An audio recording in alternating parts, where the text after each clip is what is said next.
हिंगोलीच्या सवनात जिल्हा परिषद शाळेची दुरावस्था पाहायला मिळते। निधी येऊनही नव्या इमारतीचं बांधकाम नाहीये। गावकऱ्यांचं जिल्हा परिषदेविरोधात भीक मागवा आंदोलन सुरू आहे। हिंगोलीच्या सवनात जिल्हा परिषद प्राथमिक शाळेतील शौचालय आणि शाळेसाठी नवीन इमारतीची मंजुरी मिळाली आहे, परंतु ग्रामपंचायत या शाळेच्या इमारतीसाठी टाळाटाळ करताना दिसते।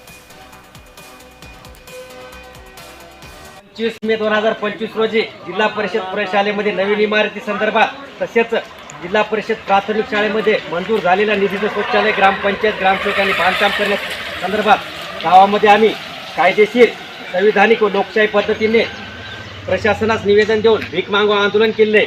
जे बी भिकेची रक्कम झालेली रजिस्टर पोस्टाद्वारे पंचायत समिती कार्यालय शेनगाव व शिक्षण विभाग जिल्हा परिषद कार्यालय शेनगाव यांना ही रक्कम पाठवण्यात येईल, जेणेकरून यांनी याची आंदोलनाची दखल घेऊन जिल्हा परिषद प्रशालेची नवीन इमारत शाळेच्या विद्यार्थ्यांसाठी द्यावी।